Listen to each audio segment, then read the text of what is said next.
पुराणों में 4 युगों का वर्णन मिलता है। सतयुग, त्रेता युग, द्वापर युग और कलियुग।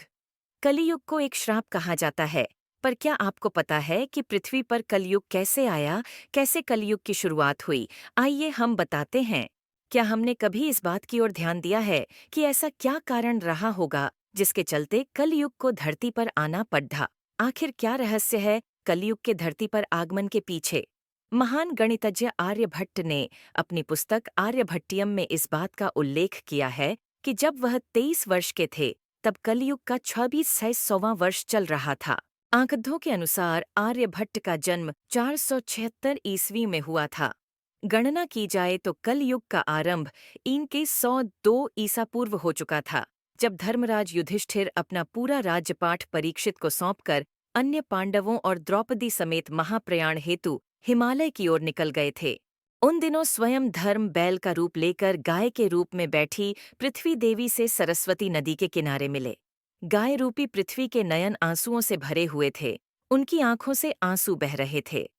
पृथ्वी को दुखी देख धर्म ने उनसे उनकी परेशानी का कारण पूछा। इस सवाल पर पृथ्वी देवी बोली, हे धर्म, तुम तो सब कुछ जानते हो। सत्य, पवित्रता, क्षमा, दया, संतोष, त्याग, शास्त्र विचार, ज्ञान, वैराग्य, शौर्य, तेज, ऐश्वर्य, कांति, कौशल, स्वतंत्रता, निर्भीकता, कोमलता, धैर्य, साहस, उत्साह, कीर्ति, आस्तिकता, स्थिरता, गौरव, अहंकारहीनता आदि गुणों के स्वामी भगवान श्री कृष्ण के स्वधाम जाने की वजह से कलयुग ने मुझ पर कब्जा कर लिया है। पहले भगवान कृष्ण के चरण मुझ पर पड्डी हंसते थे, जिसकी वजह से मैं खुद को सौभाग्यशाली मानती थी। परंतु अब ऐसा नहीं है, अब मेरा सौभाग्य समाप्त हो गया है। धर्म और पृथ्वी आपस में बात कर ही रहे थे कि इतने में असुर रूपी कलयुग वहां आ पहुंचा और बैल और गाय रूपी धर्म और पृथ्वी को मारने लगा। राजा परीक्षित वहां से गुजर रहे थे। जब उन्होंने यह दृश्य अपनी आंखों से देखा तो कलयुग पर बहुत क्रोधित हुए। अपने धनुष पर बाण रखते हुए राजा परीक्षित ने कलयुग से कहा, दुष्ट पापी, तू कौन है? इन निरीह गाय तथा बैल को क्यों सता रहा है? तू महान अपराधी है। तेरा अपराध क्षमा योग्य नहीं है, तेरा वध निश्चित है। राजा परीक्षित ने बैल के स्वरूप में धर्म और गाय के स्वरूप में पृथ्वी देवी को पहचान लिया। परीक्षित राजा ने उनसे कहा, हे वृषभ, आप धर्म के मर्म को भली भांति जानते हैं, इसलिए आप किसी के विषय में गलत न कहते हुए अपने ऊपर अत्याचार करने वाले का नाम भी नहीं बता रहे हैं। धर्म सतयुग में आपके तप, पवित्रता, दया और सत्य 4 चरण थे।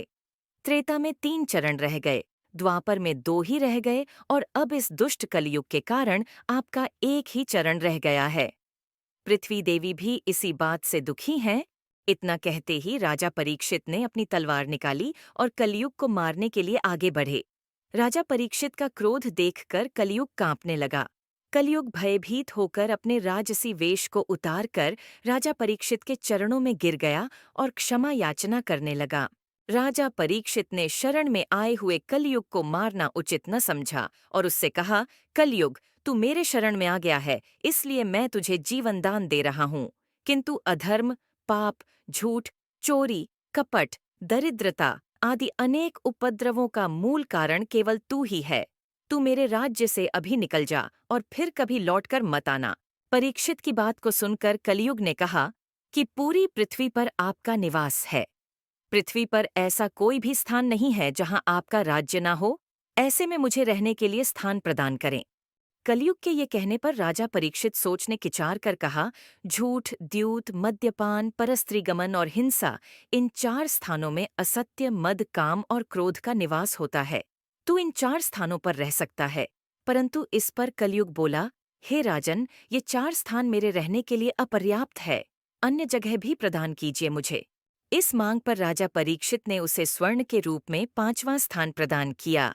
स्वर्ण रूपी स्थान मिलते ही कलियुग ने राजा परीक्षित के सोने के मुकुट में वास कर लिया। कलियुग इन स्थानों के मिल जाने से प्रत्यक्षतः तो वहां से चला गया, किंतु कुछ दूर जाने के बाद अदृश्य रूप में वापस आकर राजा परीक्षित के स्वर्ण मुकुट में निवास करने लगा। कलयुग सभी धर्मों का नाश कर देगा। संभोग जिंदगी की सबसे बड़ी जरूरत बन जाएगी। लोग बहुत आसानी से कसम खाएंगे और उसे तो बेच देंगे। वचनों का कोई अर्थ नहीं रह जाएगा। लोग मदिरा और अन्य नशीले पदार्थों की चपेट में आ जाएंगे। गुरुओं का सम्मान करने की परंपरा समाप्त हो जाएगी। ब्राह्मण ज्ञानी नहीं रहेंगे, क्षत्रियों का साहस खो जाएगा और वैश्य अपने व्यवसाय में ईमानदार नहीं रह जाएंगे। पाप अपने चरम पर होगा।